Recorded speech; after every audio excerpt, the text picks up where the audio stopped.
Ayun, magandang gabi ka-success. Gusto ko lang i-share sa inyo guys na the more you upload, the more you reply sa mga nag-comment sa'yo. Kasi guys, ngayon, ipinopost ko yung mga kinakain ko. Kasi guys, di ba may bonus tayo?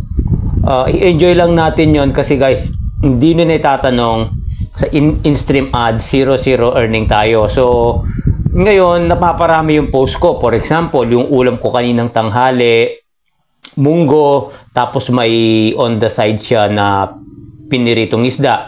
So, pinicturan ko yon, isang piniritong isda, pinicturan ko tapos in-upload ko. Tapos nun yung munggo, pinicturan ko, in-upload ko. So, isa-isa. And then, yung mga kinain ko rin kanina, mga mulberry na nahinog na, pinost ko rin. So, hindi ko lang alam kung nakailang post ako, mga 3 o 4. So, ang daming mga nagre-reply. Ikaw nga guys, baka may makapanood na malaking content creator sa video natin ito. Ano ba yung strategy nila?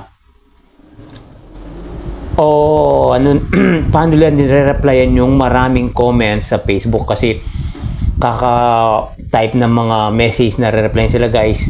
Parang may time na nakakaumay. So, sabi ko, gusto kong i-share sa inyo, baka sakaling alam mo, ikaw na nanonood ngayon, para ma-share din natin sa mga kapwa content creator. Kasi guys, diba, sharing is caring. Yun lang guys, maraming salamat. I-comment mo sa baba kung paano ang diskarte mo sa mga maraming comments na gusto mong replyan. Maraming salamat ka-success.